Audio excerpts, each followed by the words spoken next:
रामदीन एक छोटे से गांव में रहता था। उसकी सुबह सूरज से पहले शुरू होती और शाम सूरज के बाद खत्म होती।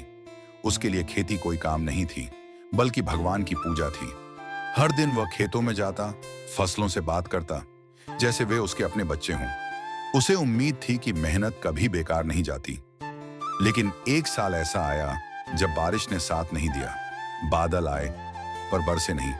खेत सूखने लगे, जमीन फट गई और रामदीन का दिल भी टूटने लगा। वह रोज आसमान की ओर देखता और बस एक ही दुआ करता, हे भगवान, एक बार बारिश हो जाए। धीरे धीरे घर की हालत बिगड़ गई। बेटी की स्कूल फीस रुक गई, पत्नी के गहने गिरवी रखने पड़े और साहूकार रोज ताने मारने लगा। रात को रामदीन चुपचाप खाट पर बैठा रहता। ना भूख लगती न नींद आती। एक दिन उसके बेटे ने कहा, बाबा, मैं स्कूल छोड़ दूं? यह सुनकर रामदीन की आंखें भर आईं। उसने बेटे को गले लगाया और कहा, नहीं बेटा, किसान अपने लिए नहीं, अपने बच्चों के भविष्य के लिए जीता है। यहीं से कहानी बदलती है। रामदीन ने हार नहीं मानी। वह सरकारी कृषि केंद्र गया, नई खेती सीखी, कम पानी वाली फसल अपनाई और जैविक खेती शुरू की।